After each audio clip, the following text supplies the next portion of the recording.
ये भव्य परिसर आपको लग रहा होगा आप देख करके, ये अपने पटना का एयरपोर्ट है। जी हाँ, विश्वास नहीं हो रहा ना। ये मुख्य द्वार है, जहाँ देख लीजिए वो भव्य बोर्ड लग गया और इसके पीछे वो परिसर जिसका इंतजार पूरा बिहार कर रहा, वो बनकर तैयार है।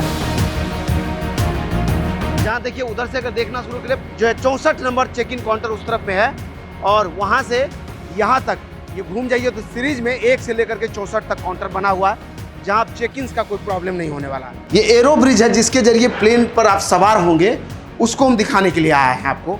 ना एयरपोर्ट का पुराना वाला टर्मिनल बिल्डिंग है, सामने से देख लीजिए। आज के समय के हिसाब से ये कुछ भी नहीं लगता है। ये पटना एयरपोर्ट के नए वाले टर्मिनल बिल्डिंग के अंदर हम हैं और यहाँ की दीवारें भी अब देखिए बिहार की संस्कृति और बिहार के धार्मिक महत्व को बता रहा है। पीछे देखिए पूरा छठ पूजा उकेर दिया गया दीवार पे। आज इस पटना एयरपोर्ट के नए टर्मिनल का निरीक्षण करने पूर्व केंद्रीय मंत्री रविशंकर प्रसाद के साथ में बिहार के पथ निर्माण मंत्री नितिन नवीन जी पहुंचे हैं। बहुत जल्द ये जनता को समर्पित किया जा सकेगा। माननीय प्रधानमंत्री जी, माननीय मुख्यमंत्री जी की उपस्थिति में ये भव्य, आकर्षक और नया आधुनिक बिल्डिंग अपना पटना एयरपोर्ट का नया टर्मिनल है, जहां से आने वाले समय में नई और आधुनिक सुविधाओं के साथ आपको हवाई यात्रा करने का अनुभव मिलेगा। क्योंकि पटना के जयप्रकाश नारायण इंटरनेशनल एयरपोर्ट का यह नया टर्मिनल बनकर तैयार हो गया है और जल्द ही प्रधानमंत्री नरेंद्र मोदी, या कहिए तो 24 अप्रैल को प्रधानमंत्री नरेंद्र मोदी इसका लोकार्पण करेंगे। फिर इस नए और भव्य परिसर से आपको आधुनिक सुविधाओं के साथ हवाई यात्रा करने का आनंद मिलने लगेगा। इस परिसर का ये एग्जिट गेट है जो देखिए पूरी तरह से तैयार हो गया है। ये 3A, 4A और 1A और 2A उस तरफ में है, यानी 4 एग्जिट गेट हैं और ऊपर 8 एंट्रेंस पॉइंट बनाए गए हैं। यानी ऊपर वाले तल्ले से डिपार्चर का अरेंजमेंट होगा और नीचे वाले तल्ले से अराइवल का अरेंजमेंट होगा। यानी आप उतरेंगे तो यहाँ से आप बाहर आएंगे और अगर आपको कहीं जाना है तो ऊपर वाले रैंप के जरिए ऊपर पहुँचेंगे और वहाँ से आप जो है एरो ब्रिज के जरिए फ्लाइट में सवार होंगे और फिर अपने गंतव्य तक की यात्रा करेंगे। आज के इस वीडियो में हम पूरे इस एयरपोर्ट टर्मिनल को आपके लिए एक्सप्लोर करने जा रहे हैं, तो चलिए इस वीडियो को शुरू कर लें। 4 बेल्ट लगे हैं, 1, 2, 3 उधर में और 4 नंबर बेल्ट है इस तरफ में ये वाला।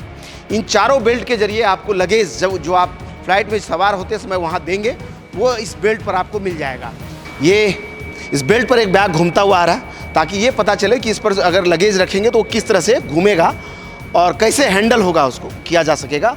उसको दिखाने के लिए या उसके ट्रायल टेस्ट के तौर पर इस बैग को इस पर रखा गया है और इस बैग के अंदर जो है अभी खाली बैग है, इसको घूम रहा है। देखिए कैसे, जैसे आप एयरपोर्ट पर सामान को जाते हुए देखते हैं, ठीक उसी तर्ज पर ये यहाँ पर चलता हुआ दिखाई दे रहा है। आगे आ जाइए तो यहाँ की दीवारें भी अब देखिए बिहार की संस्कृति और बिहार के धार्मिक महत्व को बता रहा है। पीछे देखिए पूरा छठ पूजा उकेर दिया गया है दीवार पे। कहीं छठ व्रती छठ घाट पर जो है दौरा लेकर के जा रहे हैं, कहीं अर्घ दिया जा रहा है, कहीं हाथ उठाया जा रहा है, कहीं सूर्य देवता दिखाई दे रहे हैं। पूरा छठ व्रत को या कहिए छठ पूजा को इस दीवार पर उकेर दिया गया है। पूरे बिहार की संस्कृति और बिहार के धार्मिक महत्व को ये पीछे की दीवारें बता रहा है। ये एयरपोर्ट का अराइवल पॉइंट है। यहाँ से अगर कैमरा इधर में घुमा दें तो देखिए ये गेट्स है जिसके जरिए आप उतरेंगे तो यहाँ से प्रवेश करेंगे इसमें, और ये गेट से आकर के यहाँ बेल्ट बना हुआ, इस बेल्ट पर आपको आपका लगेज मिल जाएगा। ऐसे 4 बेल्ट यहाँ पर बने हुए हैं। पूरा ये भव्य परिसर यहाँ से वहाँ अगर देखिए तो बड़ा एरिया है जिसमें अराइवल का अरेंजमेंट है। 4 बेल्ट बने हुए और इन चारों बेल्ट पर आपको आपका लगेज मिल जाया करेगा। वहीं अगर ऊपर वाला डिपार्चर एरिया से भी आपको अगर नीचे आना है या फिर एरो ब्रिज के जरिए आप ऊपर उतरते हैं तो ये वाला जो सीढ़ी है या एक्सीलरेटर है या लिफ्ट है वो आपको नीचे यहाँ तक लेकर के आएगा और फिर यहाँ से आप लगेज लेकर के जाएंगे, उसका अरेंजमेंट है। इस तरफ में एक एक्सीलरेटर सीढ़ी और इस तरफ में भी यहाँ पर देखिए लिफ्ट, एक्सीलरेटर और सीढ़ी का अरेंजमेंट हो रहा है। और ये वाला जो एरिया जहाँ हम खड़े हैं ये डिपार्चर का अराइवल का एरिया है, जहाँ पर 4 बेल्ट बने हुए हैं। ऊपर लेकर के चलते हैं आपको, ऊपर से तरफ में 3 एरो ब्रिज इस तरफ में हमारे और 2 एरो ब्रिज इस तरफ में देखिए सामने। 5 एरो ब्रिज बनाए जा रहे हैं। 5 एरो ब्रिज के जरिए आप एक साथ 5 फ्लाइट पर लोग उतर और चढ़ सकते हैं, उसका अरेंजमेंट हो जाएगा इस एरो ब्रिज के जरिए। एयरपोर्ट का ये सबसे ऊपर वाला जो फ्लोर है उस पर डिपार्चर का अरेंजमेंट है, वो वाला एरिया है। जहाँ देखिए उधर से अगर देखना शुरू करें 65 नंबर जो है 64 नंबर चेक इन काउंटर उस तरफ में है, और वहाँ से यहाँ तक ये घूम जाइए तो सीरीज में 1 से लेकर के 64 तक काउंटर बना हुआ है, जहाँ आप चेक इन का कोई प्रॉब्लम नहीं होने वाला है। भव्य इसका इंटीरियर है। और इधर में देखिए सिक्योरिटी चेक इन एरिया इधर में बना है, जिसमें अलग अलग पार्टीशन है। देख करके ही पता चलता है कि एक वाला पार्ट इंटरनेशनल के लिए और एक पार्ट डोमेस्टिक के लिए। ऊपर ये वाला जो एरिया है जो ऊपर देख रहे हैं, उसमें VIP लॉन्च और कैफेटेरिया इन सब चीज़ों का अरेंजमेंट होगा, उसके लिए व्यवस्थाएं उधर में हो रही है। और आने वाले समय में वो पूरी तरह से सजा धजा वो आपको मिलेगा।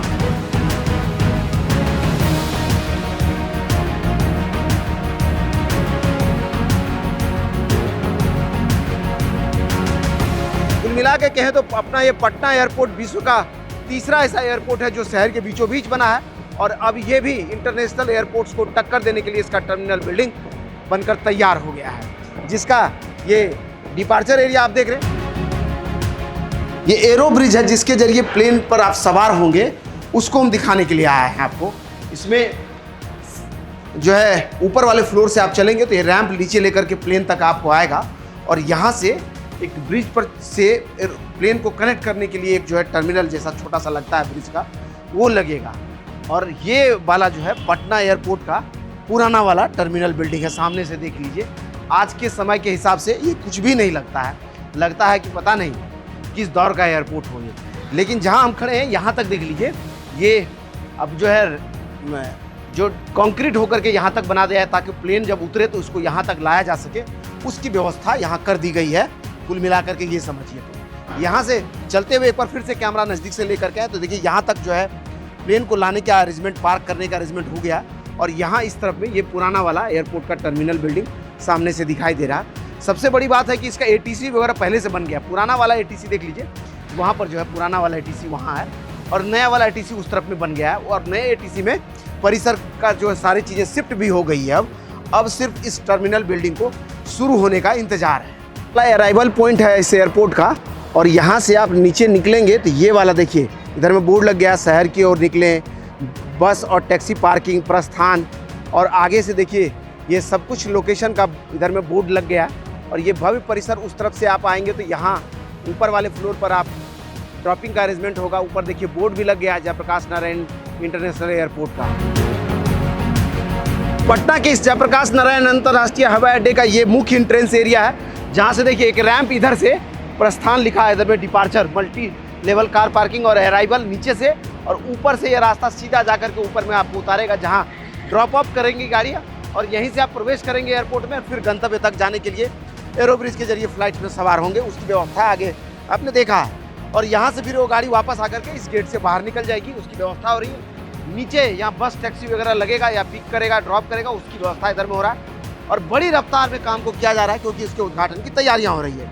इधर में आ जाइए तो ये वाला जो है, इसके लिए अराइवल और डिपार्चर के लिए जो गाड़ियां आएंगी जाएंगी, उसके लिए उधर से एंट्रेंस पॉइंट और इधर से एग्जिट पॉइंट, दो रास्ते अलग अलग बन रहे हैं। उधर से गाड़ियां आएंगी सीधे ऊपर चली जाएंगी, या फिर अराइवल में पिकअप करने आएंगी तो यहाँ से नीचे होकर के गाड़ी चली जाएगी, उसकी व्यवस्था हो रही है। और सामने से देखिए ये भव्य परिसर, आपको लग रहा होगा आप देख करके, ये अपने पटना का एयरपोर्ट है। जी हाँ, विश्वास नहीं हो रहा ना, तो आपने देख ही लिया क्या शानदार ये बना है। जो माननीय प्रधानमंत्री जी ने 2015 में जो पैकेज दिया था, उसके तहत इसका निर्माण हुआ है, और हम लोग को उम्मीद है कि बहुत जल्द ये जनता को समर्पित किया जा सकेगा माननीय प्रधानमंत्री जी, माननीय मुख्यमंत्री जी की उपस्थिति में। और उसके काम की प्रगति पूरी तरह से है, और बहुत जल्द ये जनता के लिए समर्पित होगा। उसी के विषय को देखने के लिए हम लोग आए थे। तो देखा आपने, भव्य परिसर के साथ में मुख्य एंट्रेंस द्वार भव्य बन गया है, और आने वाले समय में यहीं से आपका प्रवेश होगा, जो इस एयरपोर्ट के अंदर आपको लेकर के जाएगा, और जहां से अराइवल और डिपार्चर दोनों ही गेट पर आप प्रवेश कर पाएंगे, या फिर किसी को रिसीव करके वापस आ पाएंगे, या फिर आपको कहीं जाना है तो सीधा डिपार्चर एरिया में पहुंच जाएंगे, उसकी व्यवस्था है। और ये भव्य गेट और पीछे का भव्य टर्मिनल बिल्डिंग तैयार है।